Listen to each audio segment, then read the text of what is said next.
What's up everyone, Mr. NoobTube Gamer. Today we're playing Paladins in 2021. This of course is Hi-Rez Studios' free-to-play hero shooter that gets a lot of comparisons to Overwatch very often, since those two games do play very similar to each other. But today we're going to see how the game holds up 5 years later. I know the game was technically released in 2018, but it's been in beta since late 2015, early 2016, so it's been a while since this game's been out. And with a lot of these free-to-play games, they kind of just die off over time, like Dirty Bomb. That game doesn't really have a whole lot of players these days. And then there are games like Quake Champions that never really took off in the first place. So just because a game is free to play doesn't mean it's guaranteed to be successful or it's guaranteed to maintain a player base. But in the case of Paladins, they've actually managed to maintain a very strong and healthy player count over a very long period of time. It's very impressive that this game is still alive and it's still going. And that's despite the fact that there's so many YouTube videos out there that proclaim that Paladins is a dead game. And that all just comes from a sense of entitlement. People expect to have big content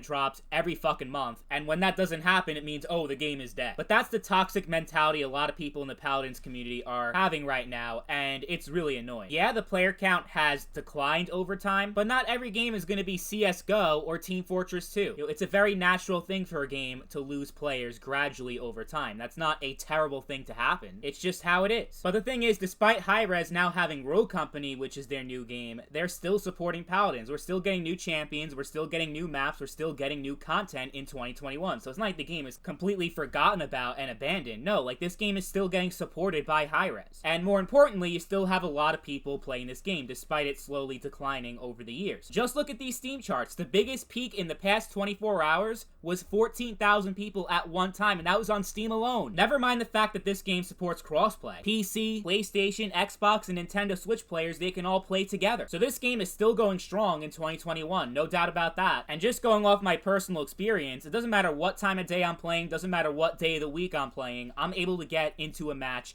instantly, whether it's Siege, Onslaught, or even Team Deathmatch. People are playing all those game modes, and the lobbies fill up very quickly. So you'll never have to worry about finding a game. As far as the actual gameplay itself, how well does that hold up in 2021? I think it holds up pretty well. I still have a shit ton of fun playing this game. I still play it very often from time to time, just because it's just an easy game to just get right into and just have a good time and not even think too hard about it. It's just like one of those mindless fun games. I know there are people that take it super serial. They got the esports and all that shit. I couldn't give less of a fuck about esports and competitive crap. I just play the game casual. So if you're one of those pro competitive guys, you're probably going to have a different take on the game, because from what I've heard, the esports scene has declined a lot over time, but that's not really my thing, so I don't care. But yeah, as far as the gameplay goes, you have so many different champions to choose from. I bought the thing many years ago where you pay like 30 bucks and you get all the champions included for free. So whenever a new champion drops, I unlock it instantly. I don't think they offer that anymore, so I think you just have to keep grinding, and you know, I guess you can pay for certain heroes if you want to.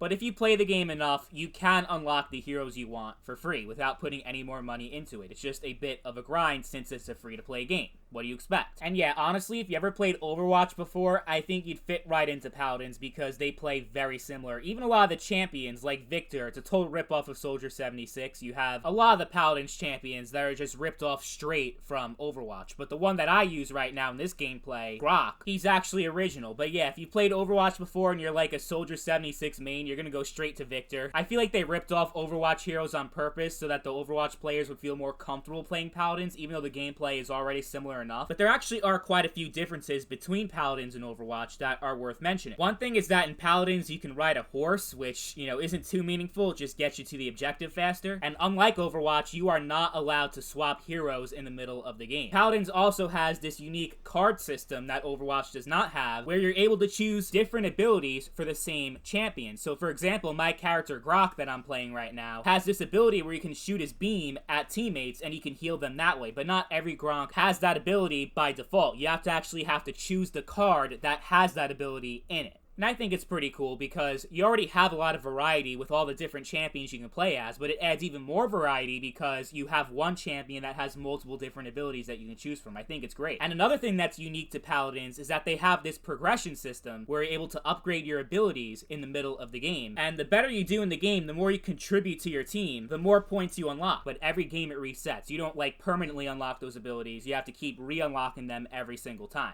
And I think that's a pretty neat system. I like it a lot. I also really enjoy the maps that this game has. They're pretty well designed. I enjoy playing them a lot. Like, I can't think of a single map in Paladins that's just, like, awful. They're all pretty good. Same thing goes for most of the champions. The abilities are actually a lot of fun, and they're really satisfying to use. There just isn't too much you can say that's bad about this game. Maybe you can say the balancing isn't the best because they just kept adding so many champions over time, and then you have the cards, and you have all these different things that kind of throws it off balance, but I don't think it's too unbalanced to the point where it's unplayable. It might sound weird to say, I actually like that it's a little bit unbalanced and doesn't take itself way too seriously. And for a free-to-play game, the monetization isn't too egregious. Like, I think it's pretty fair for the most part. The only thing I can complain about is that you have to pay to change your fucking username, which is absolutely free for almost every other game, even the free-to-play ones, so I don't like that. But overall, I think I would definitely recommend you play this game in 2021. There's no reason not to, especially if you're a brand new player that hasn't experienced this game before. It's one of the best free-to-play games on the market right now, even after all these years, and I can't recommend it enough. But that's it for me. Hope you guys enjoyed the video. Let me know in the comments down below if you play Paladins in 2021, and what are your overall thoughts on the game. As always, thank you all for watching, and I'll catch you guys later. Peace.